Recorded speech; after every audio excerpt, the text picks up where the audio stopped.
Narcissistic ആയിട്ടുള്ള പാരൻസിനൊപ്പമോ അതിനേക്കാൾ മുകളിലോ ആണ് പലപ്പോഴും നാർസിസ്റ്റിക് ആയിട്ടുള്ള ഗ്രാൻഡ് പാരൻസ് ഉണ്ടാക്കുന്ന ഡാമേജ് എന്നുള്ളത്. പലപ്പോഴും നമ്മളെ വളരെ കൺഫ്യൂസ്ഡ് ആക്കുകയും നമ്മളെ വളരെ ഹെൽപ്ലെസ് ആക്കുകയും ചെയ്യുന്നതിനകത്ത് ഇത്തരം ഗ്രാൻഡ് പാരൻസിൻ്റെ ഇൻവോൾവ്മെൻറ്റ് തീരെ ചെറുതൊന്നുമല്ല. പ്രത്യേകിച്ചും നമ്മളുടെ ആ ഹെൽപ്ലെസ്നെസ് എന്നുള്ളത് അവർ മാനിപ്പുലേറ്റ് ചെയ്യുക കൂടി ചെയ്യുമ്പോഴത്തേക്കും, അങ്ങനെ നോക്കുമ്പോഴത്തേക്കും നമുക്ക് നമ്മളുടെ പാരൻറ്റിങ്ങിനകത്തെല്ലാം പലപ്പോഴും ഇവരുടെ ഭാഗത്തുനിന്നുള്ള ഇടപെടലുകൾ ഒരുപാട് പ്രശ്നങ്ങൾ ഉണ്ടാക്കാറുണ്ട്. ഇന്ന് ഈ ഒരു വീഡിയോയിൽ നമുക്ക് സംസാരിക്കാം നാർസിസ്റ്റിക് ആയിട്ടുള്ള ഗ്രാൻഡ് പാരൻസിൻ്റെ സ്വഭാവ രീതികൾ എന്തൊക്കെയാണ്, എങ്ങനെയൊക്കെ നമുക്കതിനെ നേരിടാനായിട്ട് സാധിക്കും, അവരുണ്ടാക്കുന്ന ഓരോ കാര്യങ്ങളിലും നമ്മുടെ ഭാഗത്തുനിന്ന് എന്തെല്ലാം കാര്യങ്ങളാണ് വ്യത്യസ്തമായിട്ട് നമുക്ക് കൊണ്ടുവരാൻ സാധിക്കുന്നത് എന്നുള്ളതിനെ പറ്റി. എല്ലാവർക്കും സീൻ ആൻഡ് ഹേർട്ട് ക്ലിനിക്കിൻ്റെ അടുത്തൊരു വീഡിയോയിലേക്ക് സ്വാഗതം.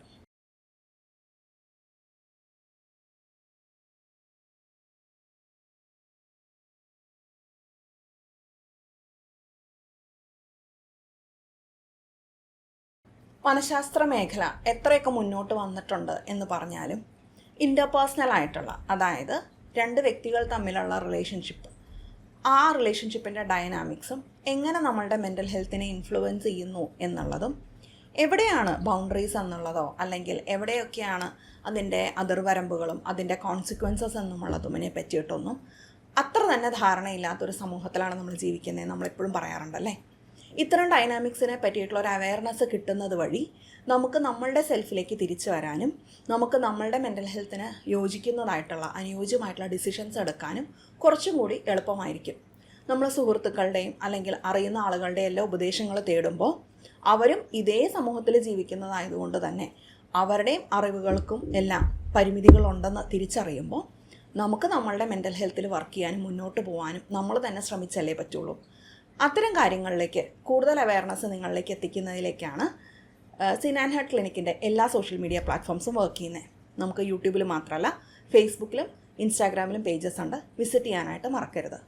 ഈ ഒരു വീഡിയോ നിങ്ങൾക്ക് ഇഷ്ടപ്പെടുവാണെങ്കിൽ ലൈക്ക് ചെയ്യാനും ഇഷ്ടപ്പെട്ടില്ലെങ്കിൽ ഡിസ്ലൈക്ക് ചെയ്യാനും ചാനൽ സബ്സ്ക്രൈബ് ചെയ്യാനും മറക്കില്ലല്ലോ.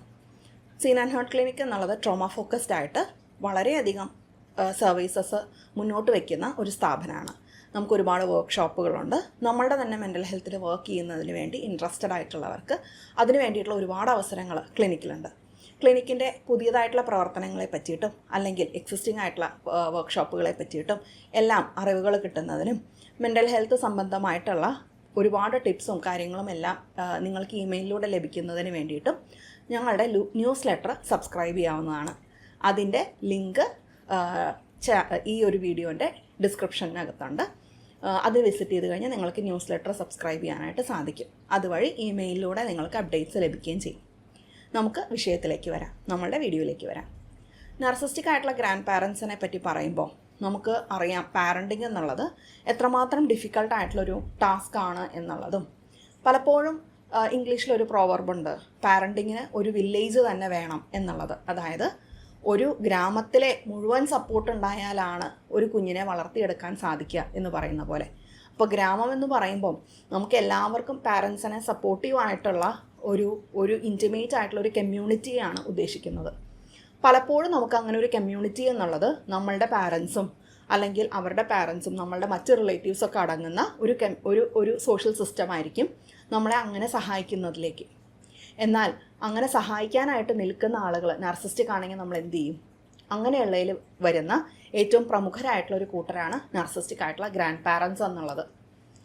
ഇങ്ങനെയുള്ള ഗ്രാൻഡ് പാരൻസ് ആണ് ഉള്ളതെന്നുണ്ടെങ്കിൽ നമ്മളൊരു സപ്പോർട്ടിന് വേണ്ടി സീക്ക് ചെയ്താലും പലപ്പോഴും കുഞ്ഞിൻ്റെ മെൻ്റൽ ഹെൽത്തിന് വളരെ നെഗറ്റീവായിട്ടായിരിക്കും അവരുടെ പ്രസൻസും അവരുടെ ഇടപെടലുകളും സ്വാധീനിക്കുക.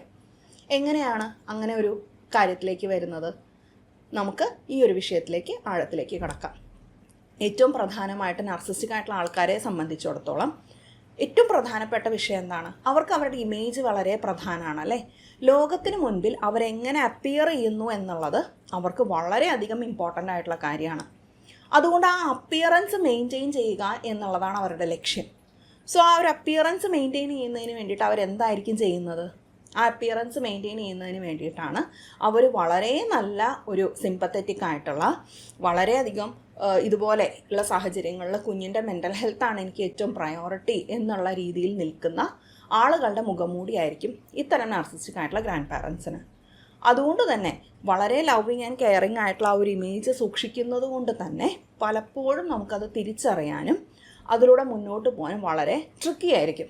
കാരണം നമ്മൾ ഇന്നത്തെ പാരൻസിനെ സംബന്ധിച്ചിടത്തോളം അവരൊരുപാട് കാര്യങ്ങൾ ഒരുമിച്ച് മാനേജ് ചെയ്യുമ്പോൾ നമുക്ക് കിട്ടുന്ന ചെറിയൊരു സപ്പോർട്ട് പോലും വളരെ ഇമ്പോർട്ടൻ്റ് ആണെന്നിരിക്കെ നമ്മൾ അങ്ങനെയുള്ള ഗ്രാൻഡ് പാരൻസിൻ്റെ ഹെൽപ്പ് സീക്ക് ചെയ്യുക എന്നുള്ളതിൽ നമുക്ക് യാതൊരു പുതിയൊരു കാര്യമല്ല അല്ലേ. പ്രത്യേകിച്ച് നമ്മളുടെ കൾച്ചറിൽ ഗ്രാൻഡ് പാരൻസ് എന്നുള്ളത് പലപ്പോഴും നമ്മളുടെ ഫാമിലി സിസ്റ്റത്തിൻ്റെ അത്യന്താപേക്ഷിതമായിട്ടുള്ളൊരു ഘടകമാണെന്നിരിക്കെ കുഞ്ഞുങ്ങളുടെ ഒരു വളർന്നു വരുന്ന കാലഘട്ടത്തിലെല്ലാം തന്നെ ഗ്രാൻഡ് പാരൻസിൻ്റെ ഹെൽപ്പ് എടുക്കുക എന്നുള്ളൊരു വാക്ക് പോലും നമ്മളുടെ കൾച്ചറിൽ പുതിയതായിട്ടുള്ളൊരു കാര്യമാണ്. ഹെൽപ്പ് എടുക്കുക എന്നുള്ളതല്ല, അത് അവരുടെയും കൂടി കടമയാണ് എന്നുള്ളൊരു മനോഭാവമാണ് നമ്മളുടെ സൊസൈറ്റിയിലുള്ളത് അല്ലേ. വിദേശ രാജ്യങ്ങളെ സംബന്ധിച്ച് നോക്കണേക്കാളും നമ്മളുടെ കൾച്ചറിൽ അവരത്രയും ഇമ്പോർട്ടൻ്റ് ആയിട്ടുള്ള ഒരു ഭാഗം തന്നെയാണ്. അങ്ങനെ ഇരിക്കുമ്പോൾ ഈ കാര്യങ്ങൾ തിരിച്ചറിയാം എന്നുള്ളത് പലപ്പോഴും നമുക്ക് വളരെ ട്രിക്കി ആയിരിക്കും. എന്തൊക്കെയാണ് നാർസിസ്റ്റിക് ആയിട്ടുള്ള ഗ്രാൻഡ് പാരൻസിൻ്റെ സ്വഭാവ രീതികൾ? ഏറ്റവും ആദ്യത്തെ കാര്യമാണ് അവർ പാരൻറ്റുമായിട്ട് കോമ്പീറ്റ് ചെയ്യും എന്നുള്ളത്. എന്താണ് കോമ്പീറ്റ് ചെയ്യുക എന്ന് പറഞ്ഞു കഴിഞ്ഞാൽ മത്സരിക്കുക എന്നുള്ളതാണ് അല്ലേ.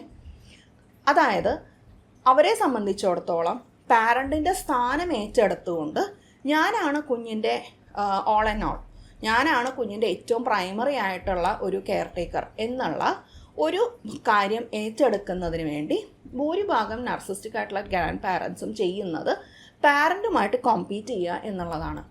എന്തെല്ലാം കാര്യത്തിലായിരിക്കും അവർ ആ ഒരു മത്സര്യം കാണിക്കുന്നുണ്ടായിരിക്കുക? ഒന്ന്, കുഞ്ഞിൻ്റെ നന്മ എന്നുള്ളത് എനിക്കാണ് കൂടുതൽ പ്രയോറിറ്റി, നിങ്ങളെക്കാളും കുഞ്ഞിൻ്റെ നന്മ എന്നുള്ളത് ഞാനാണ് കൂടുതൽ ചിന്തിക്കുന്നത് എന്നുള്ള രീതിയിൽ. രണ്ട്, നിങ്ങളെക്കാൾ പാരൻറ്റിങ്ങിൽ കേപ്പബിലിറ്റി എനിക്കാണ് എന്നുള്ള രീതിയിൽ, എനിക്കാണ് അതിനുള്ള സാമർഥ്യവും എനിക്കാണ് അതിനുള്ള കഴിവും കൂടുതലായിട്ടുള്ളത് എന്നുള്ളത് രീതിയിൽ. മൂന്നാമതായിട്ട് എനിക്കാണ് കൂടുതൽ അധികാരം എന്നുള്ളതുപോലെ, എനിക്കാണ് അവിടെ കൂടുതൽ ഈ തരം കാര്യങ്ങളിൽ തീരുമാനങ്ങൾ എടുക്കാനും കാര്യങ്ങൾ ചെയ്ത് മുന്നോട്ട് പോകാനായിട്ടുള്ള അധികാരം എന്നുള്ളതുപോലെ. ഈ രീതിയിൽ അവിടെ പാരൻറ്റിനോട് കോമ്പീറ്റ് ചെയ്യുക, മത്സരിക്കുക എന്നുള്ളത് നാർസിസ്റ്റിക് ആയിട്ടുള്ള ഗ്രാൻഡ് പാരൻസിൻ്റെ ഏറ്റവും മുൻപിൽ നിൽക്കുന്ന ഒരു സ്വഭാവ രീതിയാണ്. അതുകൊണ്ട് തന്നെ അവർ എന്തിനാണ് ഇത്രയും കാര്യങ്ങളിൽ മത്സരിക്കുന്നത്? നമ്മളെപ്പോഴും പറയുന്നത് പോലെ നാർസിസ്റ്റിക് ആയിട്ടുള്ള ആളുകൾക്ക് പവറും കൺട്രോളും ഡോമിനൻസും അത്രമാത്രം ഇമ്പോർട്ടൻ്റ് ആണല്ലേ. സോ അത് അസേർട്ട് ചെയ്യുക എന്നുള്ളതാണ് അവരുടെ ലക്ഷ്യം. അധികാരം എനിക്കാണ്, നിയന്ത്രണം എനിക്കാണ്, ഞാനാവണം ഡോമിനേറ്റ് ചെയ്യുന്നത്. അതുകൊണ്ട് തന്നെ പാരൻറ്റിനേക്കാളും മുൻപിൽ ഞാൻ നിന്നാൽ മാത്രമാണ് എനിക്കതിനുള്ള കാര്യങ്ങൾ നടക്കുകയുള്ളൂ എന്നുള്ള രീതിയിൽ ഇതിലെല്ലാം തന്നെ പാരൻറ്റിനോട് മത്സരിക്കുക എന്നുള്ളത് നാർസിസ്റ്റിക് ആയിട്ടുള്ള ഗ്രാൻഡ് പാരൻസിൻ്റെ ഏറ്റവും പ്രധാനപ്പെട്ട ഒരു കാര്യമാണ്. രണ്ടാമതായിട്ട് നാർസിസ്റ്റിക് ആയിട്ടുള്ള ഗ്രാൻഡ് പാരൻസ് ചെയ്യുന്നത് ഇങ്ങനെയുള്ള ഒരു കാര്യം നിലനിർത്തുന്നതിന് വേണ്ടി ഇവർ മാത്രം വിചാരിച്ചാൽ പോരല്ലോ, കുട്ടിയും കൂടി സമ്മതിക്കണ്ടേ. അതായത് ഇവർ മുൻകൈ എടുത്ത് കാര്യങ്ങൾ ചെയ്യുന്ന സമയത്ത് കുട്ടി ഇവരുടെ ഒരു ഇൻവോൾവ്മെൻറ്റിനെ നിഷേധിക്കുകയാണെന്നുണ്ടെങ്കിലോ അപ്പോൾ പ്രശ്നങ്ങളായില്ലേ. അപ്പോൾ കുഞ്ഞിനെ അവിടെ നിലനിർത്തുന്നതിന് വേണ്ടി എന്ത് ചെയ്യണം? എനേബിൾ ചെയ്യണം അല്ലേ. സോ അതുകൊണ്ട് തന്നെ രണ്ടാമതായിട്ട് നാർസിസ്റ്റിക് ആയിട്ടുള്ള ഗ്രാൻഡ് പാരൻസ് ചെയ്യുന്ന കാര്യം കുഞ്ഞിനെ അമിതമായിട്ട് എനേബിൾ ചെയ്യുക എന്നുള്ളതാണ്. അപ്പോൾ കുഞ്ഞുങ്ങൾക്ക് ആഗ്രഹമുള്ള കാര്യങ്ങൾ നടത്തി കൊടുക്കുക, അവരെന്തും വേണം എന്ന് പറയുന്നത് ചെയ്തു കൊടുക്കുക. കുഞ്ഞുങ്ങളുടെ ആ ഒരു ഇഷ്ടം നിലനിർത്തുന്നതിന് വേണ്ടി, അതായത് ഞാനായിരിക്കണം കുഞ്ഞിൻ്റെ മനസ്സിൽ ആദ്യം വരുന്ന ആൾ, കുഞ്ഞിൻ്റെ മനസ്സിൽ പാരൻറ്റിനേക്കാളും മുൻപിൽ ഞാൻ തന്നെ ആയിരിക്കണം നിൽക്കേണ്ടത് എന്നുള്ളത് കൊണ്ട് കുഞ്ഞിനെ എല്ലാ രീതിയിലും എനേബിൾ ചെയ്യുക എന്നുള്ളതായിരിക്കും നാർസിസ്റ്റിക് ആയിട്ടുള്ള ഗ്രാൻഡ് പാരൻസ് പിന്നെ ചെയ്യുന്നത്. അതുകൊണ്ട് തന്നെ കുഞ്ഞിനെ എല്ലാ കാര്യങ്ങളിലും എനേബിൾ ചെയ്യുന്നത് കൊണ്ട് തന്നെ പാരൻറ്റിനവിടെ വലിയ വോയിസ് ഉണ്ടായിരിക്കില്ല. അപ്പോൾ പാരൻറ്റ് നോ പറയുമ്പോൾ മിക്കവാറും അവരവിടുത്തെ വില്ലൻ കഥാപാത്രമായിട്ട് മാറുകയും കുട്ടി സ്വാഭാവികമായിട്ടും നാർസിസ്റ്റിക് ആയിട്ടുള്ള ഈ ഒരു ഗ്രാൻഡ് പാരൻ്റ് ആണ് നല്ലത് എന്നുള്ള രീതിയിൽ മാറിപ്പോവുകയും ചെയ്യുക എന്നുള്ളത് കോമൺ ആയിട്ട് കാണുന്ന ഒരു ഡൈനാമിക്കാണ്. ഈ രണ്ട് കാര്യങ്ങളും ചെയ്യുന്നതോടുകൂടി എന്താ സംഭവിക്കുന്നത്? മൂന്നാമതായിട്ട് സംഭവിക്കുന്ന കാര്യമാണ് പാരൻറ്റിൻ്റെ അതോറിറ്റി എന്നുള്ളത് അവിടെ ഇൻവാലിഡേറ്റ് ചെയ്യപ്പെടുന്നു എന്നുള്ളത്. അതായത് പാരൻറ്റിൻ്റെ അധികാരം, പാരൻറ്റിൻ്റെ വോയിസ് എന്നുള്ളത് അവിടെ ഇൻവാലിഡേറ്റ് ചെയ്തു പോവുകയും ആ ഒരു അധികാരം എന്താ പറയുക, അതിൻ്റെ ഒരു വേര് ഇളകി പോവുകയും കൂടുതൽ അധികാരം എന്നുള്ളത് ഗ്രാൻഡ് പാരൻസിൻ്റെ ഭാഗത്തേക്ക് വരികയും ചെയ്യുക എന്നുള്ളതാണ് അതിൻ്റെ റിസൾട്ടായിട്ട് വരുന്നത്. അങ്ങനെ ആ ഒരു അതോറിറ്റി എന്നുള്ളത് പാരൻറ്റിൻ്റെ അണ്ടർമൈൻ ചെയ്യുമ്പോഴത്തേക്കും കുഞ്ഞിൻ്റെ കാര്യങ്ങളിൽ തീരുമാനങ്ങൾ എടുക്കുന്നതിനും അല്ലെങ്കിൽ കുഞ്ഞിന് എന്ത് വേണം വേണ്ടാന്ന് ഡിസൈഡ് ചെയ്യുന്നതിലേക്കും കുഞ്ഞിൻ്റെ മുൻപിലേക്കുള്ള കാര്യങ്ങളിലെ എന്ത് കാര്യത്തിലും ഗ്രാൻഡ് പാരൻറ്റിനാണ് അതോറിറ്റി എന്നുള്ള രീതിയിലേക്ക് മാറിപ്പോവുകയും ചെയ്യുക എന്നുള്ളത് സർവ്വസാധാരണമാണ്. ഈ ഒരു ഡൈനാമിക്കിലേക്ക് എത്തുമ്പോഴത്തേക്കും പലപ്പോഴും പാരൻസ് അവിടെ ഹെൽപ്ലെസ് ആയിട്ട് മാറാറുമുണ്ട്. പാരൻസ് അവിടെ കുറേയും കൂടി ഇനി എന്ത് ചെയ്യും, കുട്ടി ഞാൻ പറയുന്നത് കേൾക്കുന്നില്ലല്ലോ, കുട്ടി പൂർണ്ണമായിട്ട് ഇവരുടെ ഒരു രീതിയിലേക്കല്ലേ മാറുന്നത് എന്നുള്ള രീതിയിൽ വളരെയധികം ഹെൽപ്ലെസ് ആയി പോവുക എന്നുള്ളത് കോമൺ ആയിട്ട് കാണുന്ന ഒരു ഡൈനാമിക്കാണ്. അടുത്തതായിട്ട് നാർസിസ്റ്റിക് ആയിട്ടുള്ള ഗ്രാൻഡ് പാരൻസിൻ്റെ ഭാഗത്തുനിന്ന് വരുന്ന കാര്യമാണ് ട്രയാങ്കുലേഷൻ എന്നുള്ളത്.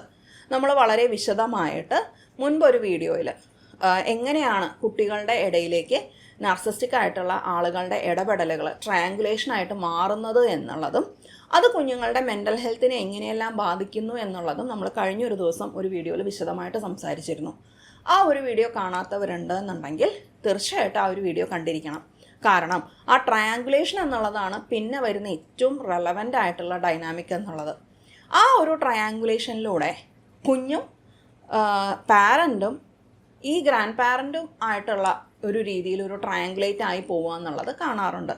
അതായത് കുഞ്ഞും പാരൻറ്റും തമ്മിലുള്ള റിലേഷൻഷിപ്പിലേക്ക് ഈ ഒരു ഗ്രാൻഡ് പാരൻറ്റ് ട്രയാങ്കുലേറ്റ് ചെയ്ത് വരാറുണ്ട്. അവിടെ പലപ്പോഴും ട്രയാങ്കുലേറ്റ് ചെയ്ത് വരുന്ന കമൻറ്റുകളെല്ലാം തന്നെ കുഞ്ഞിനെ സ്വാധീനിക്കാറുണ്ട്. ഉദാഹരണത്തിന്, നിൻ്റെ അമ്മയ്ക്ക് അല്ലെങ്കിൽ നിൻ്റെ അച്ഛന് വലിയ കാര്യമില്ല, അല്ലെങ്കിൽ അവർക്ക് എപ്പോഴും തിരക്കാണ്, അല്ലെങ്കിൽ അവർക്ക് ഇങ്ങനെയൊക്കെയാണ്, ഞാനാണ് നിൻ്റെ കാര്യങ്ങളൊക്കെ നോക്കുന്നത് എന്നുള്ള രീതിയിലുള്ള കമൻറ്റുകളായിരിക്കാം. അല്ലെങ്കിൽ നിൻ്റെ അമ്മയ്ക്കോ അച്ഛനോ എന്നോട് വലിയ സ്നേഹമില്ല, നിനക്ക് മാത്രമാണ് എന്നോട് സ്നേഹം എന്നുള്ള രീതിയിലുള്ള കമൻറ്റുകളായിരിക്കാം.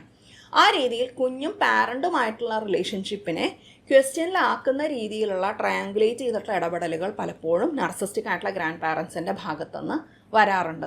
അതുകൊണ്ട് തന്നെ അവിടെ കുഞ്ഞിന് പാരൻറ്റിനോട് ഉള്ള റിലേഷൻഷിപ്പ് ഒരു വൺ വേ റിലേഷൻഷിപ്പ് അല്ലാതെ അതിനകത്തേക്ക് നാർസിസ്റ്റിക് ആയിട്ടുള്ള ഗ്രാൻഡ് പാരൻറ്റിൻ്റെ വാക്കുകളും അവരുടെ അനുമാനങ്ങളും അവരുടെ കാഴ്ചപ്പാടുകളും അതിനകത്തേക്ക് പടർന്ന് കയറാനുള്ള സാധ്യതകളും അവിടെ കൂടുതലാണ്.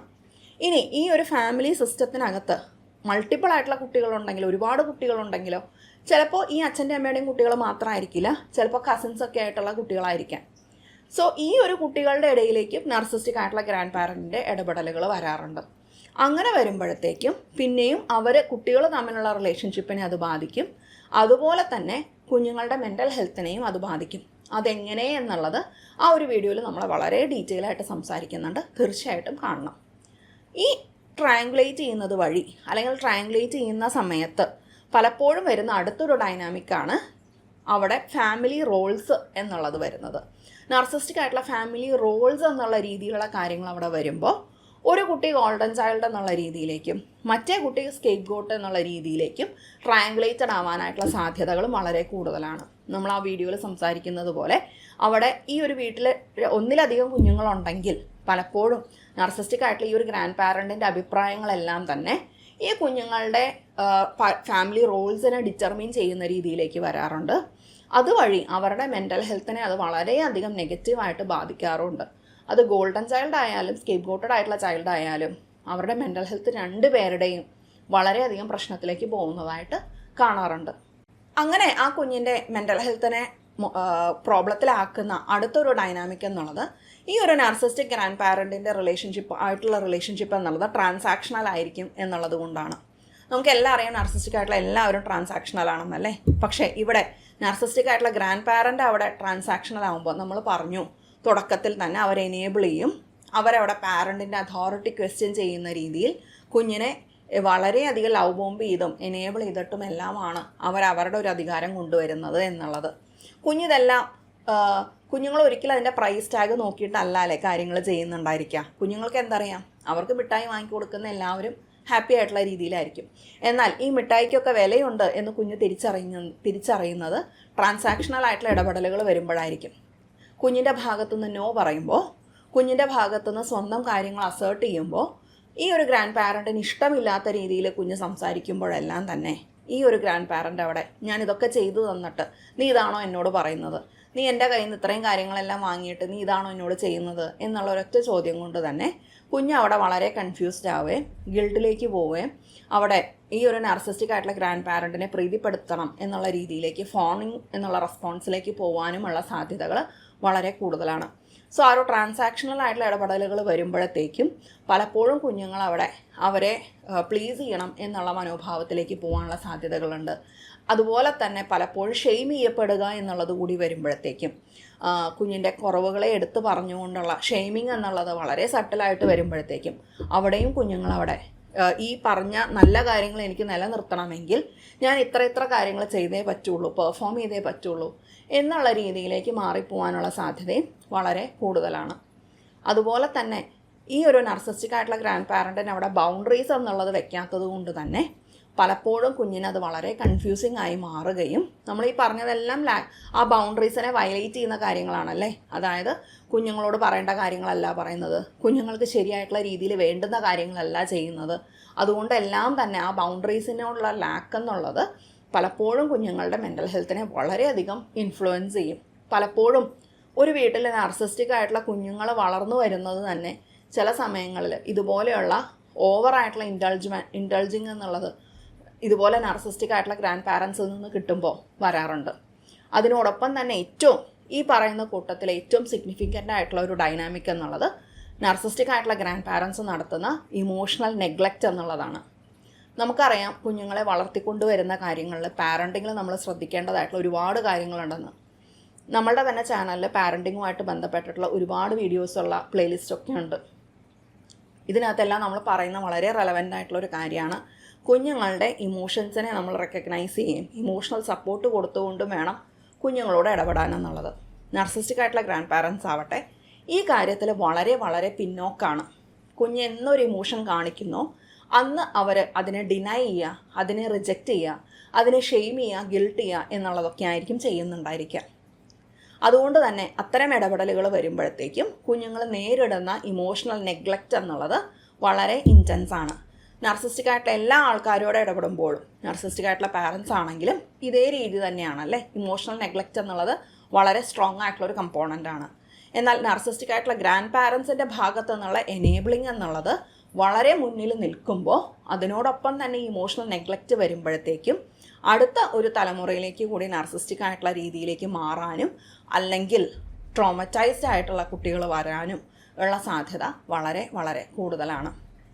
ഇത്രയും സ്വഭാവ രീതികളിലും ഇത്രയും ഡൈനാമിക്സും നിലനിർത്തുന്ന ഒരു റിലേഷൻഷിപ്പാണ് നാർസിസ്റ്റിക് ആയിട്ടുള്ള ഒരു ഗ്രാൻഡ് പാരൻറ്റും പേരക്കുട്ടിയും തമ്മിൽ ഉണ്ടായിട്ടുണ്ടാവുക. എന്താണ് ഇവിടെ നമുക്ക് ചെയ്യാൻ സാധിക്കുക? പാരൻസിന് എന്താണ് അവിടെ ചെയ്യാൻ പറ്റുക? ഏറ്റവും ആദ്യത്തെ ഒരു പോയിൻ്റ് എന്നുള്ളത് ബൗണ്ടറീസ് കീപ്പ് ചെയ്യുക എന്നുള്ളത് തന്നെയാണ്. നമ്മളൊരു നോ കോൺടാക്റ്റ് എന്നുള്ള രീതിയിലേക്ക് പോകാൻ സാധിച്ചില്ലെങ്കിലും വേണ്ടുന്നത്ര ബൗണ്ടറീസ് കീപ്പ് ചെയ്യുക എന്നുള്ളത് വളരെ വളരെ പ്രധാനപ്പെട്ട ഒരു കാര്യമാണ്.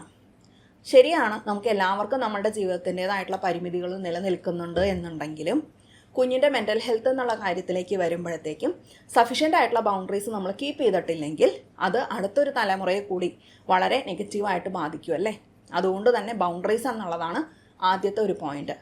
രണ്ടാമത്തെ ഏറ്റവും പ്രധാനപ്പെട്ട കാര്യം, നമ്മൾ എപ്പോഴും പാരൻറ്റിങ്ങുമായിട്ട് ബന്ധപ്പെട്ട് നമ്മൾ സംസാരിക്കുന്ന ഒരു വാക്കാണ് ബിഗ് പേഴ്സൺ എന്നുള്ളത്. അതായത് കുഞ്ഞിന് ഇമോഷണലി സപ്പോർട്ടീവ് ആയിട്ടുള്ള അൺകണ്ടീഷണൽ ആയിട്ടുള്ള ആക്സെപ്റ്റൻസ് കൊടുക്കുന്ന, കുഞ്ഞിന് ആ ഒരു മാനസികമായിട്ടുള്ള സേഫ്റ്റി ഉള്ള, കുഞ്ഞിനെ നേരായ രീതിയിൽ നയിക്കുന്ന, കുഞ്ഞിനെ ആ ഒരു സപ്പോർട്ടോടു കൂടി കൂടെ നിൽക്കുന്ന ഒരു ബിഗ് പേഴ്സൺ ആവുക എന്നുള്ളതാണ് പാരൻറ്റിൻ്റെ ഏറ്റവും പ്രധാനപ്പെട്ട ചുമതല. നമ്മൾ ആ ഒരു ബിഗ് പേഴ്സൺ ആവുക എന്നുള്ളത് പറഞ്ഞാൽ നമ്മൾ ആ ഒരു റോള് ഏറ്റെടുക്കുക എന്നുള്ളതും കൂടിയിട്ടാണ്. നമ്മളുടെ ഭാഗത്തുനിന്നും കൂടി നെഗ്ലക്റ്റാണ് വരുന്നത് എന്നുണ്ടെങ്കിൽ പലപ്പോഴും കുഞ്ഞുങ്ങളുടെ മെൻ്റൽ ഹെൽത്തിൽ പ്രശ്നങ്ങൾ വരുമെന്നുള്ളതിൽ യാതൊരു സംശയമില്ല. കുഞ്ഞുങ്ങൾക്ക് എവിടെയെങ്കിലും ഒരു ബിഗ് പേഴ്സൺ ഉണ്ടാവുക എന്നുള്ളത് ഇമ്പോർട്ടൻ്റ് ആണല്ലേ. അങ്ങനെ ഒരു ലാക്ക് വരുമ്പോൾ ആ ലാക്കിലേക്കാണ് ഈ ഒരു ഗ്രാൻഡ് പാരൻ്റ് ഈ അധികാരത്തോടു കൂടി കയറി ചെല്ലുന്നത് എന്നുണ്ടെങ്കിൽ പലപ്പോഴും കുഞ്ഞുങ്ങൾ ഇങ്ങനെയുള്ളവരെ ആയിരിക്കും ബിഗ് പേഴ്സണായിട്ട് കാണുക. അതാവട്ടെ മെൻ്റൽ ഹെൽത്തിന് അതിനേക്കാളും പ്രശ്നം ഉണ്ടാക്കുന്ന കാര്യങ്ങളാണ് താനും. നമുക്കറിയാം അല്ലേ, ചൈൽഡ്ഹുഡിൽ മുതലേ നാർസിസ്റ്റിക് ആയിട്ടുള്ള അബ്യൂസ് എന്നുള്ള രീതിയിലേക്ക് വരുമ്പോൾ ഉണ്ടാവാനിടയുള്ള സൈഡ് എഫക്റ്റുകളൊക്കെ തന്നെ ഈ ഒരു ചാനലിലെ വ്യൂവേഴ്സായിട്ടുള്ള എല്ലാവർക്കും നന്നായിട്ട് അറിയാവുന്നതാണ്. അതുകൊണ്ട് നമ്മളുടെ ട്രോമകളിൽ വർക്ക് ചെയ്യുകയും കുഞ്ഞിൻ്റെ ബിഗ് പേഴ്സൺ ആവാനായിട്ട് നമ്മൾ ശ്രമിക്കുകയും ചെയ്യുക എന്നുള്ളതാണ് ഏറ്റവും പ്രധാനപ്പെട്ട കാര്യം. നമ്മളുടെ പാരൻറ്റിങ് കുറേയും കൂടി അപ്ഡേറ്റ് ചെയ്യുക. അതിനകത്ത് നമ്മൾ കുറച്ചും കൂടി മുന്നിലേക്ക് വർക്ക് ചെയ്യുക. നമ്മളുടെ പാരൻറ്റിങ്ങിനകത്ത് ഏറ്റവും പുതിയ രീതിയിൽ അപ്ഡേറ്റഡ് ആവുക എന്നുള്ളതെല്ലാം നമുക്ക് കൈക്കൊള്ളാവുന്ന മാർഗങ്ങളാണ്. ആ ഒരു രീതിയിൽ മുന്നോട്ട് പോകുമ്പോൾ അവിടെ ഗ്രാൻഡ് പാരൻറ്റിൻ്റെ ഭാഗത്തുനിന്ന് പ്രശ്നങ്ങളില്ല എന്നല്ല, പക്ഷേ ഒരു ബഫറായിട്ട് നമുക്ക് അവിടെ നിലനിൽക്കാനായിട്ട് എപ്പോഴും സാധിക്കും. ആ രീതിയിൽ നമ്മൾ വേണ്ടുന്ന എഫേർട്ട് എടുക്കുക എന്നുള്ളതാണ് നമുക്ക് ചെയ്യാൻ സാധിക്കുന്ന അടുത്തൊരു കാര്യം. ഉദാഹരണത്തിന് നമുക്ക് സീൻ ആൻഡ് ഹാർട്ട് ക്ലിനിക്കിൻ്റെ തന്നെ പാരൻറ്റിങ് വർക്ക്ഷോപ്പൊക്കെ ഉണ്ട്. സോ നമ്മൾ ഈ രീതിയിൽ നമ്മളുടെ ഭാഗത്തു നിന്നുള്ള പാരൻറ്റിങ് അപ്ഡേറ്റ് ചെയ്ത് കൊണ്ടുവരുന്നത് വഴി ഹെൽത്തിയർ ആയിട്ടുള്ള റിലേഷൻഷിപ്പ് പാറ്റേൺസ് നമുക്ക് എങ്ങനെ ഡെമോൺസ്ട്രേറ്റ് ചെയ്യാം എന്നുള്ളതാണ് കാര്യം. റെസിപ്രോസിറ്റി എന്നുള്ളത് എങ്ങനെ ഡെമോൺസ്ട്രേറ്റ് ചെയ്യാം, അൺകണ്ടീഷണൽ ആയിട്ടുള്ള ആക്സെപ്റ്റൻസ് എന്ന് പറഞ്ഞാൽ എന്താണ്. കാരണം നാർസിസ്റ്റിക് ആയിട്ടുള്ള ആളുകളുടെ എല്ലാ ഇടപെടലുകളും കണ്ടീഷണൽ ആണല്ലേ, ട്രാൻസാക്ഷണൽ ആണ്. എന്നാൽ അൺകണ്ടീഷണൽ ആയിട്ടുള്ള ഒരു ആക്സെപ്റ്റൻസ് എന്ന് പറഞ്ഞാൽ എന്താണ്, അല്ലെങ്കിൽ അക്കൗണ്ടബിലിറ്റി എന്ന് പറഞ്ഞു കഴിഞ്ഞാൽ എങ്ങനെ ഇരിക്കും. അവിടെ പരസ്പരം അങ്ങോട്ടും ഇങ്ങോട്ടും കമ്മ്യൂണിക്കേറ്റ് ചെയ്യുമ്പോൾ മ്യൂച്വൽ റെസ്പെക്റ്റ് എന്നുള്ളത് എങ്ങനെയിരിക്കും. ഇമോഷണൽ സപ്പോർട്ട് എന്ന് പറഞ്ഞു കഴിഞ്ഞാൽ എന്താണ്, ഷെയിം ചെയ്യാതെ കുഞ്ഞിനെ കേൾക്കുക എന്ന് പറഞ്ഞാൽ എന്താണ് എന്നിങ്ങനെയുള്ള ഹെൽത്തിയർ ആയിട്ടുള്ള പാറ്റേൺസ് നമ്മൾ എത്രത്തോളം ഡെമോൺസ്ട്രേറ്റ് ചെയ്യുന്നു അത്രത്തോളം കുഞ്ഞിന് തിരിച്ചറിയാൻ എളുപ്പമായിരിക്കും. ഓക്കെ, ഈ ഗ്രാൻഡ് പാരൻറ്റിൻ്റെ കൂടെ നിൽക്കുമ്പം എനിക്ക് ഇമോഷണലി അങ്ങനെയല്ലല്ലോ ഫീൽ ചെയ്യുന്നത്, ഇതെനിക്ക് അത്ര സുഖമില്ലല്ലോ എന്നുള്ള രീതിയിൽ കുഞ്ഞിന് സ്വയം തിരിച്ചറിയണമെങ്കിൽ നമ്മളുടെ ഭാഗത്തുനിന്ന് ഡിഫറെൻ്റ് ആയിട്ടുള്ള ഒരു പാരൻറ്റിങ് സ്റ്റൈൽ വന്നേ പറ്റുള്ളൂ അല്ലേ. സോ ആ രീതിയിൽ നമ്മളുടെ ഭാഗത്തുനിന്ന് മാറ്റങ്ങൾ വരുന്തോറും കുഞ്ഞുങ്ങളുടെ ഭാഗത്തുനിന്ന് അവർക്ക് സ്വയമേ തന്നെ തിരിച്ചറിയാനായിട്ട് കുറച്ചും കൂടി ഈസിയർ ആയിരിക്കും ആരാണ് എൻ്റെ ബിഗ് പേഴ്സൺ എന്നുള്ളത്. ആ രീതിയിൽ നമ്മളെല്ലാവരും എഫേർട്ട് എടുത്ത് മുന്നിലേക്ക് നീങ്ങുക എന്നുള്ളത് മാത്രമാണ് പലപ്പോഴും നമുക്ക് ചെയ്യാൻ സാധിക്കുന്ന ഏറ്റവും ഇമ്പോർട്ടൻ്റ് ആയിട്ടുള്ള കാര്യങ്ങൾ. അതുവഴി മുന്നിലേക്ക് പോകും തോറും ഹെൽത്തിയർ ആയിട്ടുള്ള റിലേഷൻഷിപ്പ് പാറ്റേൺസ് എന്താണ് എന്നുള്ളത് വരുന്ന ഒരു ജനറേഷനിലേക്ക് നമുക്ക് പകർന്നു കൊടുക്കുന്നത് വഴി ഇത്രയും ഡിസ്ഫങ്ഷണൽ ആയിട്ടുള്ള സൈക്കിളുകൾക്ക് ഒരുപാട് നമുക്ക് മാറ്റങ്ങൾ വരുത്താൻ സാധിക്കും എന്നിരിക്കെ എല്ലാവർക്കും അതിനെ സാധിക്കട്ടെ എന്ന് ആശംസിക്കുന്നു. ഇനിയും അടുത്തൊരു ദിവസം അടുത്തൊരു വീഡിയോയിലൂടെ കാണുന്നവരെ എല്ലാവർക്കും നന്ദി, നമസ്കാരം.